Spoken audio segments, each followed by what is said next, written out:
Good morning, Blues, for April the 2nd, 2025. Tomorrow, finally, is the day when Chelsea return to Premier League action. Going to be giving you my preview later today. So if you're listening to this morning podcast, Wednesday morning UK time, definitely check out on the podcast feed and the YouTube feed later today for my team selector, where we'll delve into the Spurs game. But as promised, I wanted to look ahead and kind of do a bigger preview for the Chelsea run into this Premier League season. I've released a piece on Substack this morning. Go and check out Substack if you haven't already. Subscribe. You can also pay to subscribe. £4 a month gets you exclusive member posts along with early access to some of my podcasts. So definitely go and check it out. Link in the description box below. But kind of taking inspiration from that piece where we look at kind of the expectations so far this season, where you would have had Chelsea or where you would have deemed Chelsea at the start of the year kind of being a successful season by the end of it, and then looking at the specific games and where I think Chelsea will end up. So a lot to delve into today. Please like, subscribe. Please do engage in the comments below by giving me your thoughts and predictions for the rest of this season. I'm stressing Premier League because the Conference League is kind of a non-negotiable. I expect Chelsea to win that competition based on the strength of Chelsea's squad, the overwhelming quality they have compared to everyone else left. And let's be honest, it would be a real embarrassment if Chelsea don't lift the Europa Conference League. Now, I think if I asked most of you back in August, if you think back to August, what would be a successful season? I don't think I'm being outlandish by predicting or assuming that most of you would say a place back in the Champions League, top 4 or 5, and winning the Europa Conference League. At the time of recording this, Chelsea are still within that kind of remit, really, in terms of being fourth, in terms of, being close to the final of the Europa Conference League. If you just look at it simply by those two stats or kind of facts about the current reality, Enzo Maresca is well on track to make it a successful season based on those pre-season expectations. Of course, there is a lot more to it than that, something we delve into on a regular basis here and isn't shared by everyone. That's understandable, but there is, major concerns about Chelsea's performance level, their tactical approach under Enzo Maresca, player performances, but there also is hope and optimism about the closing run of this season because Chelsea will have some big players returning, important players returning. Nicholas Jackson, an actual centre forward for Enzo Maresca to play, who had a good start to the year under him. Noni Madueke has been Chelsea's most productive winger this season. Could he add something to Chelsea's attack? Obviously, Palmer only missed one game through injury, but hopefully he can click back into gear. Romeo Lavia, if he can stay fit, can provide more midfield depth to an area that has lacked it all season. And of course, Wesley Fofana is back as well. Maybe we could see that Fofana-Colwell partnership that we haven't at centre-back for a long period of time. So those are the reasons to be optimistic. So let's look at the actual games. Obviously, we start tomorrow night against Spurs, and we'll delve into the specifics in my preview. But Chelsea beat Spurs at home, or Chelsea just beat Spurs. It's kind of what they do, and especially at home because of such a long record, such a dominant record against Spurs, it kind of is inexcusable not to beat Spurs. There is room for manoeuvre, as Thomas Tuchel found out in 2022, if you're screwed over by Anthony Taylor. But really, if Chelsea don't win this game against this current iteration of Spurs, with the context of what it means for our Champions League hopes, it really would be a disaster. This is a truly dreadful Spurs side under Ange Postecoglou, who, as we found out during this international break, is very likely out the door in the summer. They are mid-table. They have been tactically not only naive, but disastrous on a number of occasions. And because Chelsea's home form has been a lot better, I expect Chelsea to be getting 3 points here. They simply need to be getting 3 points here. I dread to think what the mood's going to be if they don't. So I think Chelsea will have enough. I think Spurs at times are their own worst enemies, and I think they do things tactically that give teams like Chelsea probably a lot more space compared to a low block. I don't think Spurs are ever going to do that under Ange. So in some ways that benefits us, as we saw back in December. So hopefully that will rekindle some spirit, feel like a more important win. Then we move on to Brentford. Now, Brentford is usually away from home at the G-Tech, is usually a very daunting prospect. Physical team, direct team, and a team that I think would cause Chelsea a lot of issues. The ironic thing is their home form has completely derailed. I looked back at the numbers, and it's, again, the irony here is quite strong because Brentford's last home Premier League win came on the same weekend of Chelsea's last Premier League away win. So there's a bit of narrative kind of irony here, and will one record finally break, or will we get a draw? Also the reality is that Chelsea's away form here and in these opening 2 away games, people are kind of looking at as vital, because if Chelsea can win one of their first 2 away games in this run before the end of the season, and they maintain a very strong home form, they effectively wrap up Champions League football. That is the theory at the moment. So it could be very important. This early game in this running could be massive for Chelsea's Champions League aspirations. Now, I kind of still think that Chelsea on the road are just so unconvincing, and I've got this down as a draw. So far, Chelsea have 53 points from the 2 games. We then move on to Ipswich at home. There isn't much to say about this. Ipswich is a game Chelsea have to be putting away with ease. They are one of the worst teams in the Premier League. They're going back down to the Championship. They've lost 8 of their 10 Premier League games since they beat Chelsea. That win against Chelsea before the end of 2024 has done absolutely nothing for their momentum and is still an embarrassing defeat. I mean, you've got to factor in the Ipswich have even lost at home to Southampton. 18th for goals scored, 18th for goals conceded. There's no excuse here. And I would like to see Chelsea do what they did against Southampton, show a lot more quality. But obviously the result's the most important thing. This needs to be 3 points because it's a banker. It simply has to be that for Chelsea at this point of the season. Then we move on to Fulham. Fulham, funny enough, now recording this, have played a game against Arsenal and obviously lost last night at the Emirates, which is kind of expected anyway. But they were also knocked out of the FA Cup. In surprising fashion, how dominant Crystal Palace were. I would have expected more from Fulham on that occasion. So it does mean that Chelsea can open up a bit of a gap between themselves and Fulham and kind of, lessen the kind of margin for error, or kind of that real fear that it's all bunched up between kind of 4th and 10th at the moment in the table. However, I still think Marco Silva's side are going to be stubborn. They're going to be awkward at times. They have some technically good players. And tactically, the way Marco Silva outdid Maresca in that Boxing Day game was a real alarm. And the fact that Maresca did not learn, did not adapt, I think is one of the worst games of the season for Chelsea. It really is. Especially if you're just looking from a tactical coaching point of view. Really, really bad. And obviously kind of started this very poor run for Maresca at Chelsea. So I still can't see anything other than a draw here, I have to say. I think that this will be a 0-0 draw. I think it'll be quite a dull game, given Chelsea's slow possession football. Fulham maybe lacking a bit of confidence, but trying to be rigid defensively. Can Chelsea find that spark? I think, this is a kind of game where you're looking at a Cole Palmer or a Marc Cucurella shot from distance. So I'm going to go 0-0. That takes us up to 57. Everton at home is a bit like Spurs, historically a really good game for Chelsea. It's the sort of game we always seem to do very well in. Everton are not great travellers away from Goodison Park, and as we saw last year, Chelsea absolutely smashed Everton 6-0.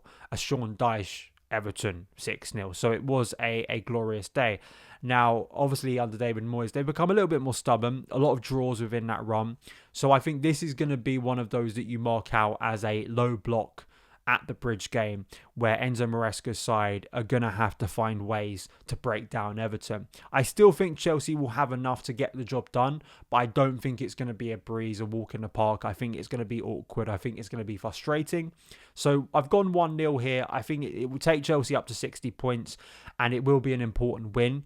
It's just whether Enzo Maresca can implement, either because of returning personnel from injury or just his own ability with this group of players, to add more unpredictability, to add tons more movement to try and increase the level of chance creation.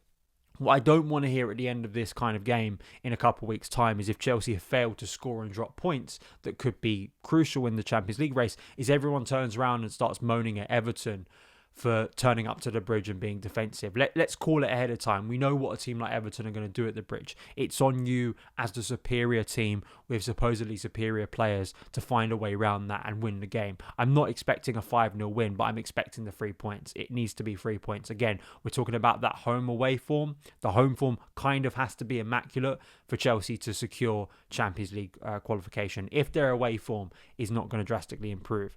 We move on now with 60 points, Liverpool at home.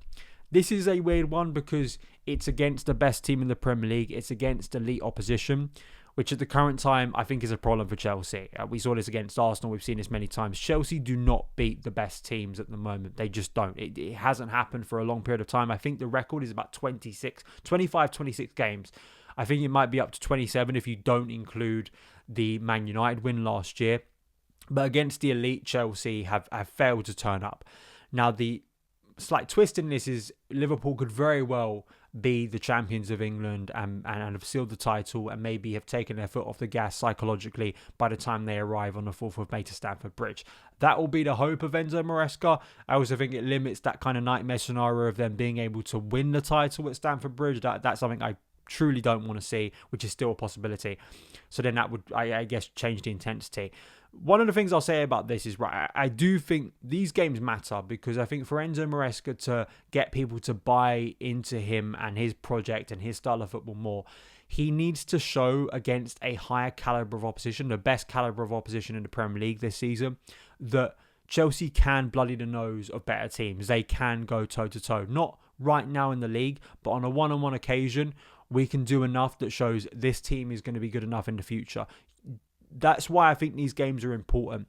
They shouldn't be seen as a chance to cower and fear, which is what we did against Arsenal embarrassingly before the international break. These should be seen, especially at the Bridge, as an opportunity for a big momentum boost. If you could win this game, if Chelsea can beat Liverpool, I mean, I know we could potentially lose all the other games and only beat Liverpool, but I do think if Chelsea beat Liverpool, I can't see how Chelsea then don't get Champions League football riding that wave. It'd be huge. I've still gone with a 1-1 draw. Just the record against big teams and the quality of Liverpool makes me think that Chelsea will still struggle to win this game. But, you know, draws come in all different shapes and sizes. You know, Chelsea could be very unfortunate in this game. They may miss a bundle of opportunities. If they can go toe-to-toe, if they can actually land some blows against Liverpool rather than, as I say, cower and fear and do nothing with the ball, I think people will have a very different reaction to it. So that's why I think it's important. Newcastle away on the 10th of May is the one that I think is the most scary. There's no other way to put it. And I've just talked about cowering of it, but this is more just realism in terms of Newcastle's attributes as a team at home against Chelsea's attributes as a team. Newcastle were obviously riding a big wave at the moment of joy after that League Cup win, where they absolutely dominated Liverpool. You know, the technical ability of some of those players, the tactical ability of Eddie Howe, they will want to now use all of that momentum in the city to chase down Champions League football, either taking it from Man City or Chelsea at the current point. I just can't see this current version of Chelsea. As I say, by the time we reach this game, Chelsea's momentum may have shifted. They may be off the back of beating Liverpool, which then creates a different mood going into the game. But at the current moment, Isak in attack, transitional football, speed in attack, especially out wide, Anthony Gordon, the likes of that Freddie Howe's team, that St James's Park crowd, the set piece threats as well. All of these things are just red alarm, like alarms going off, I think, in your head against this current version of Chelsea. So I've gone with a Newcastle win here, which would leave Chelsea on 61 points. I don't think in Chelsea's current state, there are going to be many people who predict an unbeaten end to the season. I have to be honest. So this is where the defeat, I think, is going to come. And my hope is that Chelsea have put themselves into a situation and done better than I anticipated, so this doesn't become a potential playoff. In my current scenario, if Newcastle have a good run up to this point, it will effectively become a Champions League playoff, which then becomes very hairy because then you go into the final two games potentially level on points or close to level on points, and Chelsea then have to win their final two games. Those final two games, Man United at home on the 18th of May and Forest away on the 25th of May. Man United games, I've written about this, we've talked about this a lot, are just very weird. They are very, very weird. No matter how bad Man United are, Chelsea never seem to perform at their best. Even the 4-3 win under Poch was still a pretty bad performance up until like the last... Well, you know, a large chunk of it was very bad. Obviously, we went 2-0 up, but we self-imploded. And then obviously Palmer saved us at the end. Absolute madness. Chelsea should be winning this game. I do believe Chelsea should be winning this game. It's the final home game of the Premier League season. It's the chance for Maresca and his players to send fans home happy. And it's their last chance for a lot of Chelsea fans to watch Chelsea this season. So you want to leave with that positive spirit. Obviously, for the Champions League race, it could a win at this point in the season could be defining. We know once you get to the final few games of the year, a win and someone else dropping points could basically end it. So that is something that makes this game obviously huge in the context of Champions League qualification. But I also do look at Amorim's side. I look at the flaws within that Man United side. Yes, they've had some all right results recently, but they look like a side just waiting for the end of the season. They're a sitting duck, and I want Chelsea to capitalise on that. So I've gone with a 3-1 win here for Chelsea. I think they will have better quality, and hopefully by that point have looked more like a competent team that are finding form once again, and hopefully can beat Man United. The final game is against Nottingham Forest. I mean, they just beat Man United, and given their current form, you suspect by the time we reach the final game of the season, Forest will have secured Champions League qualification. An amazing season. But Nuno Espirito Santo's side at home, they want to leave the season feeling good. The hope is Chelsea have also secured Champions League qualification either by 4th or 5th, so this becomes a bit of a dead rubber. That is the dream scenario for everyone at Chelsea, because it just, lessens the stress. If we lose, we lose. If we win, whatever. It doesn't really matter what happens in this game. However, I still kind of have this feeling there will be some importance for Chelsea in this game rather than Forest. So I've gone with a draw. I just think Forest are a very difficult team to beat. Defensively, at times they've been immaculate this season. Again, counter-attack wise, we saw this with Anthony Elanga against Man United last night. They've got threats. Callum Hudson-Odoi, I'm sure, like he did last year at the City Ground, will be eager to impress and eager to show why Chelsea were wrong for selling him.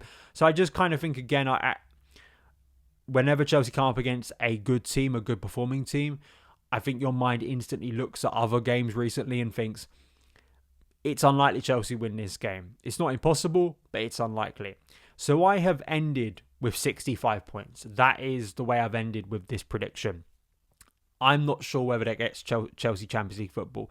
If you look at the table last year and you factor in 5th place and you factor in that's what gets you Champions League football, it probably would be just enough. I think it would be hairy, but it would just be enough to get Champions League qualification. It would be, I think, 2 points better than only, just a little bit better than the points tally from last year, but it would secure a Champions League qualification. Obviously, this prediction is just solely looking at Chelsea. It's not looking at anyone else. We will expect shock results. You can't anticipate the injury situations of other clubs, the form, the momentum, and also Chelsea doing better than we anticipate. That is something that I factor. I don't think, for all people call me negative, I don't think I've been overly negative here. I have predicted a number of wins. I've predicted against the likes of Liverpool, at least a draw. I don't think I've been nightmare doomsday scenario. I think you will find worse predictions out there from Chelsea fans. But I do think I'm being a little bit more realistic of thinking that if I look at the flaws of this team and also the level of opposition Chelsea are facing for the rest of this season, I don't think I'm being outlandish when I don't predict just a flurry of wins for the rest of the season. I think that would be unrealistic. I hope I'm wrong on that. I absolutely do. But will this be enough to get Chelsea over the line? And I think if Chelsea do get over the line, Enzo Maresca deserves to stay for another season. I think if Chelsea don't get over the line, in my personal opinion, for him and the sporting directors, there's no point in continuing because I think they failed the objective of the season. Do you agree? Do you disagree? Please go and check out the piece on Substack along with all my other pieces, and you can see the rest of the archive on there as well, along with checking out the YouTube channel for the rest of Chelsea content so far this week, and of course building up to tomorrow night's game against Spurs. Thank you guys for watching. Follow me across the socials at SonOfChelsea. Have a great rest of your day, and I will see you again very soon. All the best.